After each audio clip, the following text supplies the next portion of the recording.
Semangat paling besar bukan datang dari orang-orang di luar diri kita, tapi semangat paling besar membara dari dalam diri kita sendiri. Jika diri kita bisa membawa semangat baru kepada orang-orang di sekeliling kita, percayalah, mereka akan dengan mudah ikut, menerima, dan merasakan aura positif dari diri kita.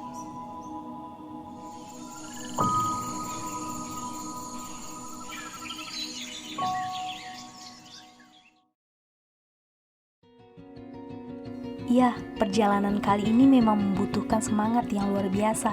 Bagaimana tidak, setelah berlama-lama hanya bergerak di situ-situ saja dan tak banyak yang bisa dilakukan, memang sepertinya aku perlu membuat rencana kembali. Gunung Merapi, Sumatera Barat menjadi jawabannya.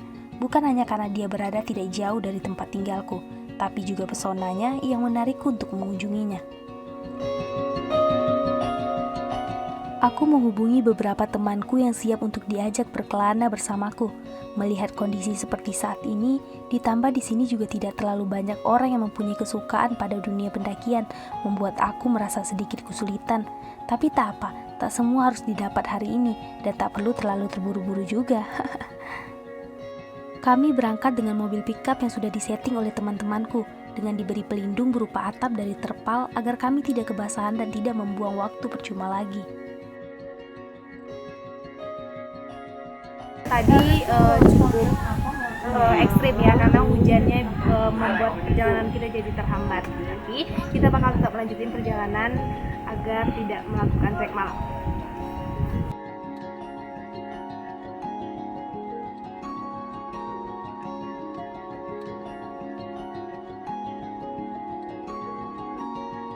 Jadi kita berangkat ke atas itu sekitar 9 orang dan biayanya itu sebesar 135.000. Terus walaupun di masa pandemi gini, jadi kita tetap memperhatikan protokol kesehatan. Langkah kecil,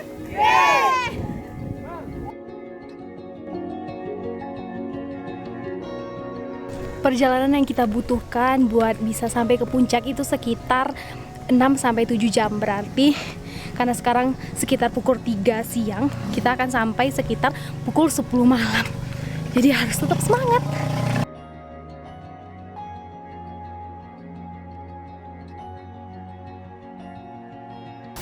Tadi di pintu gerbang kita udah melihat bahwa Gunung Merapi itu di Sumatera Barat sekitar ketinggian 2.891. Jadi ini hanya 0, berapa? Belum setengah, apalagi belum seperempat perjalanan, apalagi setengah perjalanan. Jauh-jauh hari, aku dan beberapa temanku sudah memikirkan apa saja yang perlu kami persiapkan, mulai dari perlengkapan hingga ke pemandu arah untuk kami sampai ke puncak. Mengingat tidak ada seorang pun dari kami yang pernah menginjakan kaki di jalur Gunung Merapi ini. Hingga 2 hari menjelang keberangkatan, kami menemukan teman yang sudah beberapa kali menjadi tamu di gunung cantik ini.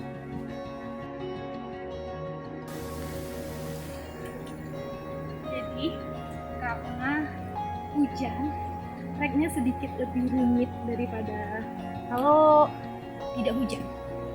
Salah ngomong.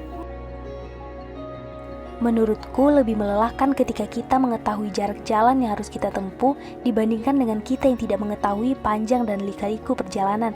Dan soal jalur pendakian di Gunung Merapi ini cukup besar atau tidak terlalu sempit, tapi jangan juga terlalu dekat dengan pendaki lain, nanti nyaman.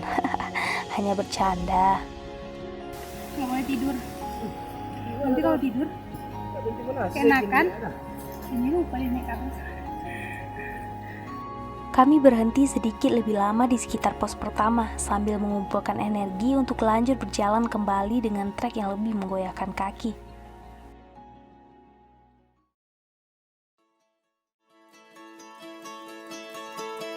Jadi kita udah mulai lanjut lagi berjalan dari pos 1 tadi, dan pemandangannya itu baru di bawah udah cantik banget karena di sini tuh ada pohon-pohon yang bersusun rapat dan ditemani sama embun atau kabut. Jadi menurut teman-teman ini embun atau kabut atau awan?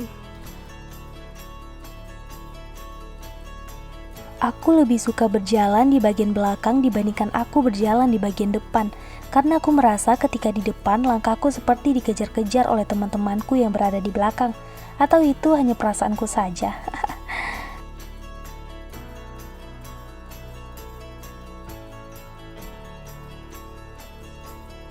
Kami terus menyusuri jalur yang diapit oleh bambu-bambu hijau dan sesekali kutemui warung-warung kecil di jalur pendakian. Ya Pak, gimana keadaan situasi di sini Pak? Ternyata dia sudah lama di sini ya. Dia sudah lama menghuni tempat di sini. Nggak ada kerja, nggak ada cari nafkah. Dia cuma makan dari pemberian Allah saja. Jadi cukup mengkasihani ya.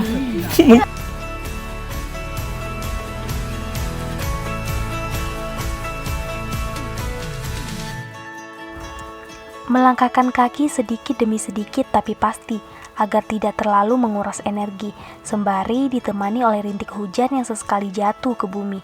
Hujan sari itu masih sama seperti hujan saat kami berangkat tadi, sedikit-sedikit menampakkan diri, enggan turun deras, enggan pula berhenti, menjadikan suasana sedikit lembab.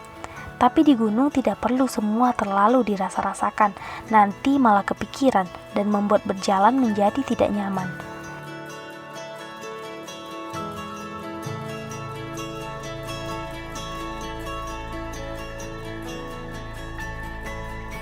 Hari semakin sore, jalur yang kami lalui, jalur yang pijakannya dari akar pohon-pohon besar dan jaraknya tidak terlalu rapat.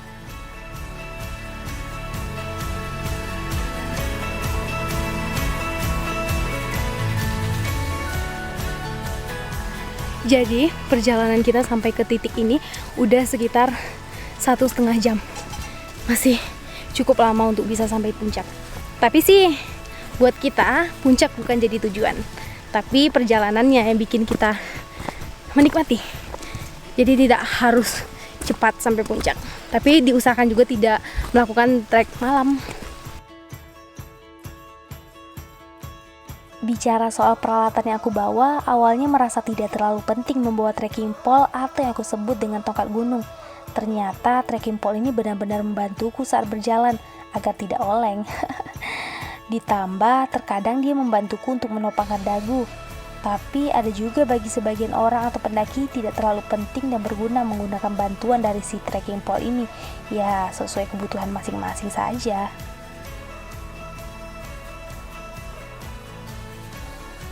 Sebelum malam tiba, kami berhenti di sekitar jalur yang sedikit cocok untuk membuka peralatan masak sambil terduduk dan meregangkan persendian, merebahkan badan tapi tidak juga sampai terlelap, ditemani oleh candaan-candaan renyah. Perut rasanya sudah ikut lelah dan minta diberi asupan, walaupun tidak langsung makanan berat tetapi diganti oleh makanan yang sudah khatam di Indonesia, dalam kondisi apapun. Benar, mie instan, aroma kuahnya saja sudah mengobati sedikit lapar perutku. Apalagi ditambah minuman hangat, benar-benar mantap di saat-saat seperti ini.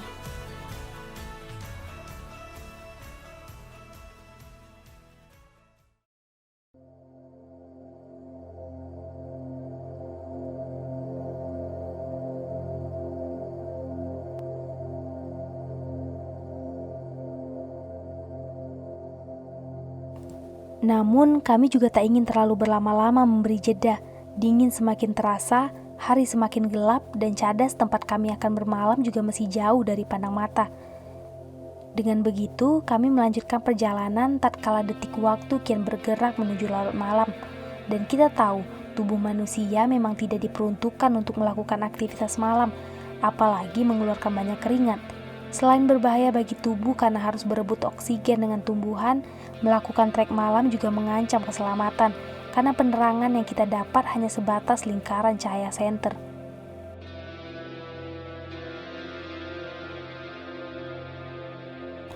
Walaupun kami mempunyai pemandu jalur, kami memutuskan untuk tetap berhenti saja dan bermalam di sekitar jalur yang sudah memang biasa digunakan pendaki yang ingin mendirikan tenda untuk beristirahat sembari menunggu hari esok untuk melanjutkan perjalanan.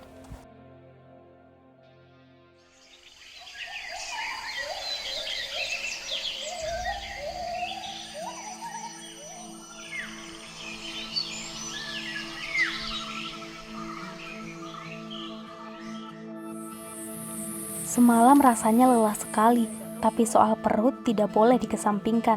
Kami menyantap makanan dengan lahap agar kuat untuk terus berjalan sampai ke atas, sambil membereskan perlengkapan agar tidak sampai dicadas terlalu malam. Bisa-bisa kejadiannya seperti kemarin lagi.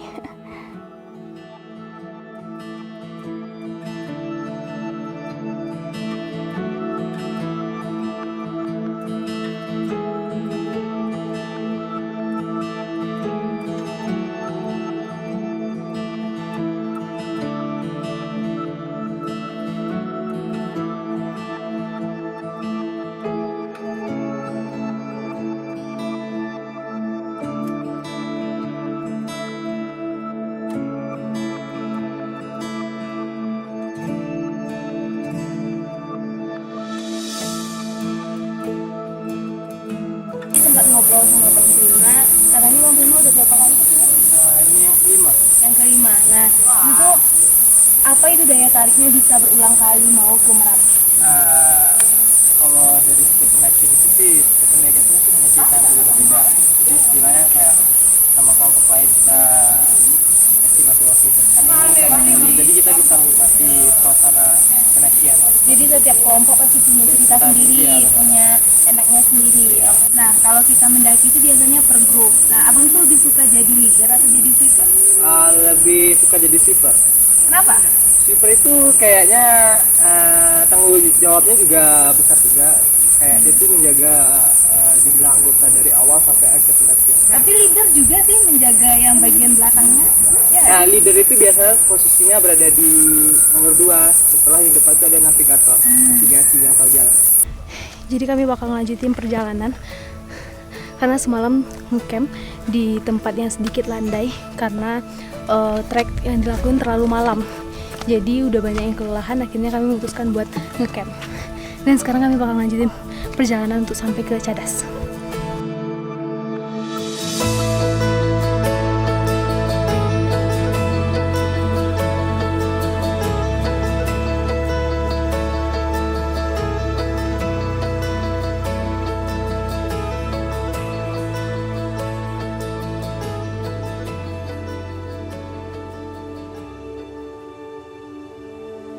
Setelah lama berjalan, akhirnya kami sampai di pintu angin, sambil beristirahat dan mengisi keperluan air untuk minum dan memasak. Kabarnya pintu angin ini selain dekat dengan sumber air, juga tempat memberikan kode bahwa sebentar lagi akan sampai ke Cadas. Udara di sekitar sumber air benar-benar membuat kakiku menggigil, dan airnya tak kalah dingin dibanding air di dalam kulkas.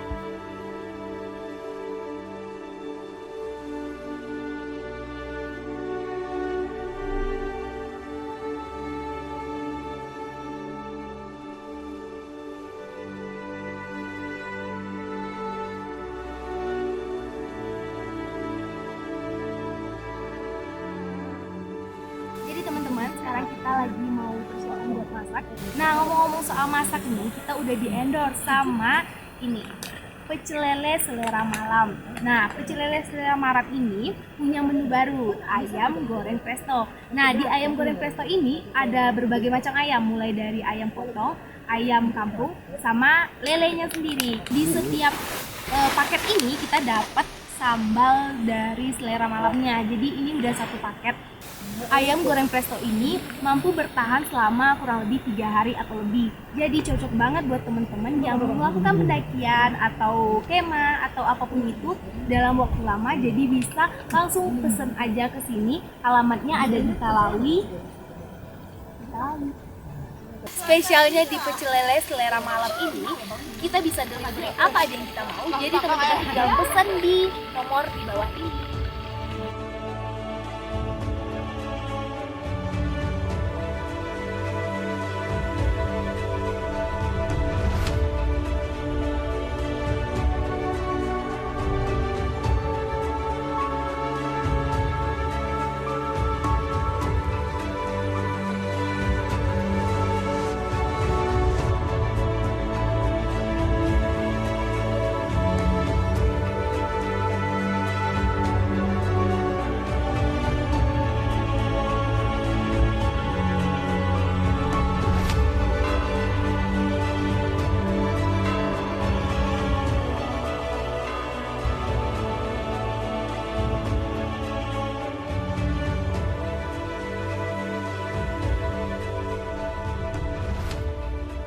Cadas ini merupakan tempat di mana batas vegetasi tumbuhan dan berganti dengan lapisan tanah yang keras berupa bebatuan, sehingga tanaman sudah tidak banyak lagi tampak.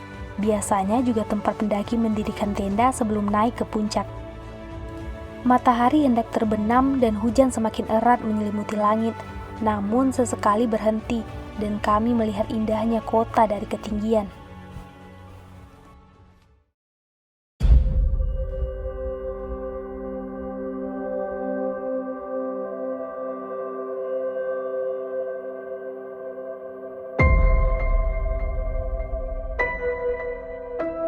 Semangat semakin membara ketika pagi datang dan kami berjalan menuju puncak. rasa bercampur aduk, takjub, bangga, bahagia, yang paling penting bersyukur kepada Tuhan yang senantiasa melindungi kami. Awan terbentang luas, gunung lain tampak jelas di depan mata, bersiap untuk kami kunjungi pula. Benar-benar tak bisa berkata apa-apa, saking takjubnya.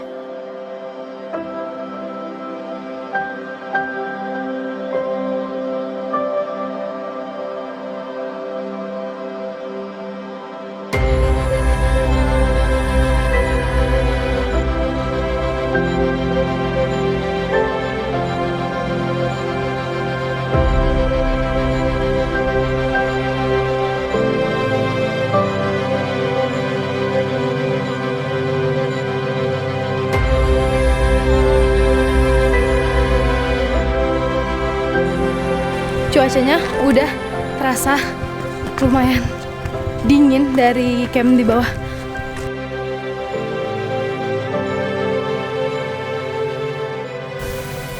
Akhirnya mau sampai ke dekat Gunung Abel. Udah penasaran kan?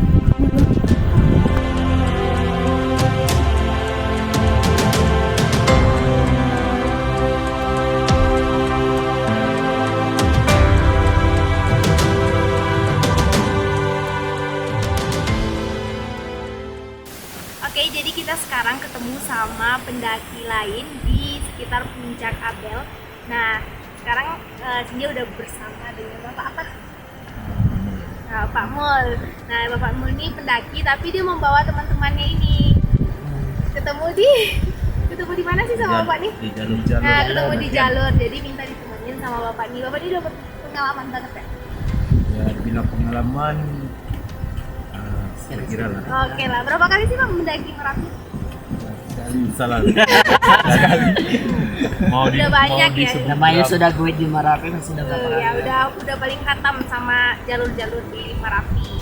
Nah, oke, jadi kalau misalnya nanti kita mau ke gunung lain, kita bisa langsung hubungi Insyaallah Bapak ini. kalau Sumber, diantar. Karena cukup berpengalaman di semua gunung di Sunda.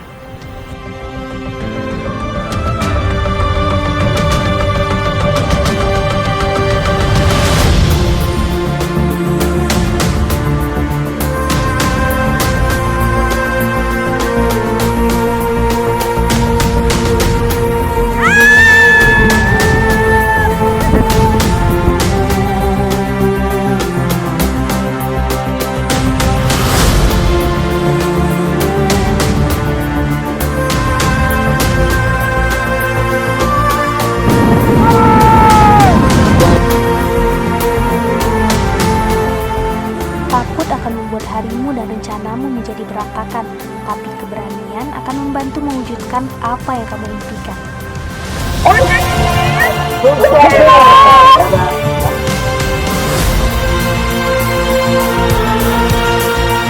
Salam satu langkah bersama Cynthia. Sampai jumpa.